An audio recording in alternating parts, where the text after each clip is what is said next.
Je suis Can Blaster, un des 4 membres du Club Cheval. Ici vous êtes dans les studios de Club Cheval.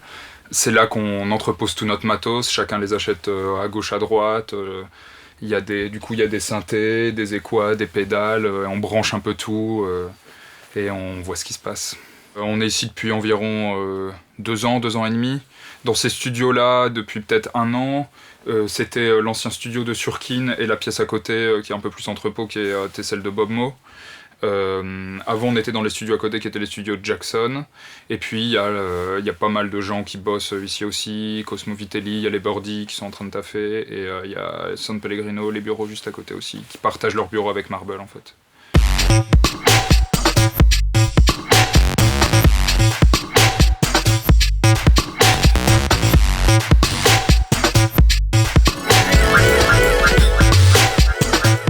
Vraiment en fait commencer à faire un EP ou une mixtape ou un truc comme ça, je pense que en fait il faut dissocier 2 choses qui sont en fait l'influence et l'inspiration. L'influence pour moi c'est quelque chose d'un peu constant, donc c'est-à-dire t'as un peu tout le temps tes grands thèmes qui reviennent régulièrement dans ta musique, les lignes, les types de sons qui t'intéressent. Pour moi, pour caricaturer, ça serait, je sais pas, les beats un peu breakés anglais, les synthés de Détroit, les mélodies un peu japonaises, et puis la culture un peu French Touch par exemple. Et puis autour de ça, alors dans tes influences aussi, t'as toutes les choses que t'écoutes moins mais qui sont quand même importantes pour moi. Je sais pas, le rap, Outkast, des trucs comme ça qui font pas partie de ma culture en soi, mais que j'écoute quand même énormément et donc qui vont avoir une incidence sur les notes que je joue. Et à côté de ça, t'as vraiment l'inspiration qui est le déclic, le moment où voilà, ça c'est le thème autour duquel un certain nombre de mes influences vont se retrouver et je vais pouvoir construire comme ça.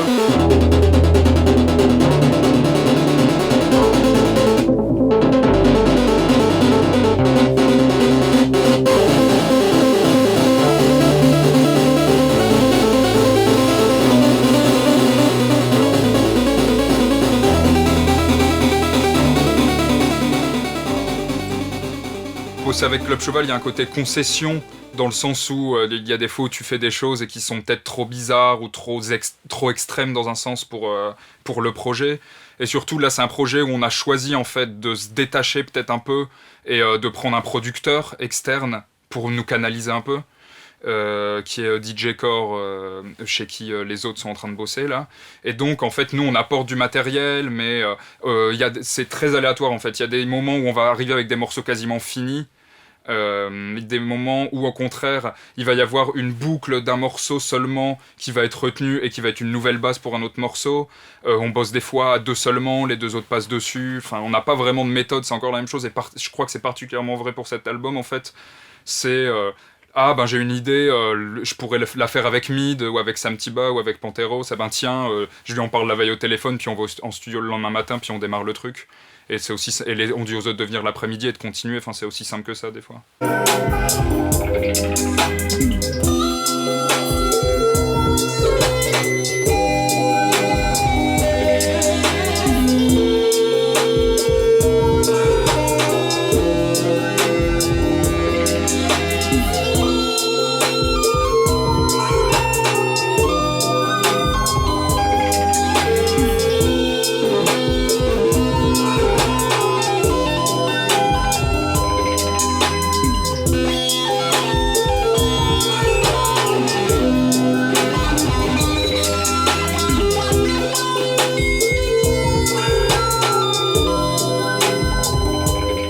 Aujourd'hui, dans la musique électronique, je pense qu'il faut être quand même assez malin parce que d'un côté, il y a des gens qui ont ouvert des portes incroyables. Je pense en particulier, par exemple, à l'ancienne vague French Touch, ceux qui étaient en 2007-2008, qui ont dit allez, nous on fout du rock, on fout des trucs saturés, on met des trucs hyper violents, des cut-up dans la musique électronique. C'est devenu hyper normal en fait de mélanger du rap et de la techno par exemple, alors que il y a 15 ans, tu lisais des interviews de Dave Clark où il disait qu'il essayait de jouer du rap dans des soirées rave et qu'il se faisait cracher dessus. Et maintenant, il n'y a plus ce truc-là, tout est mélangé. David Guetta bosse avec Snoop Dogg, et puis voilà, c'est... Et donc là, je pense que donc ça c'est le bon côté, c'est que n'importe quoi peut arriver.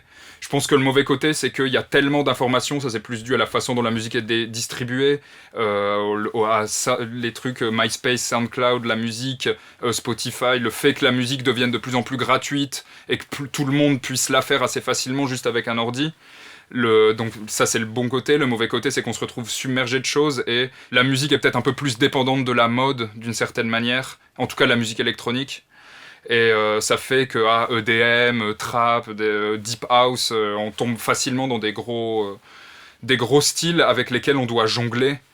Parce qu'il faut quand même que quand on fasse une musique, la musique électronique en fait elle doit être référencée à quelque chose et en particulier à quelque chose que les gens vont reconnaître en écoutant. C'est-à-dire ça peut être un son, ça peut être le fantôme d'une mélodie d'une certaine manière.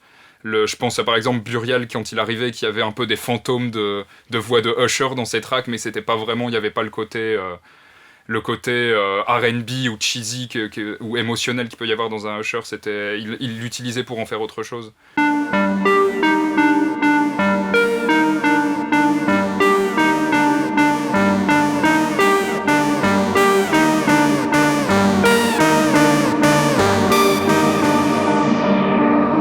J'aime bien déjà les gens qui ont un aspect live, un peu plus que DJ vraiment classique, j'enchaîne des tracks dans les tools, etc., comme ça peut le revenir dans la tradition. J'aime bien le côté un peu hip-hop du truc, quand il y a des accidents, quand il y a des rewinds, quand il y a des tracks où le mec fait juste play et que la track part. J'aime bien quand ça change beaucoup de style, j'adore en fait les vieux... quand tu vois des mecs du hip-hop mix à l'ancienne, les Africa Bambaataa, les mecs comme ça, où la conception c'était juste on prend 20 secondes d'un titre qu'on aime bien, et peut-être qu'on va le mettre en boucle, ou peut-être qu'on va passer carrément que ces 20 secondes au milieu du set, et puis après mettre un autre vinyle, mais que ça passe très rapidement d'un breaks à un autre en fait, plutôt qu'une musique house que tu laisses évoluer. J'aime bien sentir le DJ derrière les platines en fait. J'aime bien les bons exemples de techniques, de mélange de technique et de simplicité. Du coup, moi j'adore Kashmir Cat. C'est le genre de son que je vais jouer, je pense, ou Jimmy Edgar, justement. Des mecs qui ont réussi à concilier vraiment quelque chose de très technique, de quasiment, pour Jimmy Edgar, du square pusher, et en même temps de le faire extrêmement mélodique, comme ça pourrait être des accords de G-Funk ou de R&B, quoi. Et là, on est en train de finir l'album de Club Cheval. On bosse donc avec plusieurs studios en parallèle. Là, dès qu'on a fini l'interview, je vais refaire des petits claviers donc et leur envoyer pour qu'ils le mettent dans leur session. À côté de ça, j'ai rencontré à New York le mec qui avait fait les petites voix sur I Think About You, là, I don't know what I'm... au début. Et c'est un mec qui fait de l'indie rock, je l'avais samplé sans lui dire, et le mec a retrouvé via un blog. Et donc là, je l'ai remixé, on a commencé à s'échanger des boucles, on va faire des sons ensemble. Mais ça va être dans un moment, je pense. J'étais en studio avec Rusty fin d'année dernière, on a fait des beats, on sait pas encore ce qui va se passer, si même ça va sortir, mais c'était très intéressant. Et je suis énormément en studio la moitié de mon temps en ce moment avec Surkin, on bosse sur un gros projet. Là on a la compile Marble qui vient de sortir, qui était Marble saison 1, donc dans l'année et demie qui vient de passer un peu, tous les 5, avec donc Surkin, Parawan, Bob Mo, Mid et moi. Ce qu'on avait fait en club, des tas de choses, I Think About You qui est sorti dessus aussi. Et là, on commence la saison 2 et on a décidé, pour vraiment le scinder justement avec nos carrières solo d'une certaine manière, de faire des maxi de club, vraiment en collaboration les uns avec les autres, maintenant qu'on a un peu défini nos sons et là où on avait envie d'aller. Et donc là, je suis en train de préparer un maxi club avec Surkin. Et pendant le reste de l'année, pour Marble, je pense que ça va se passer comme ça aussi.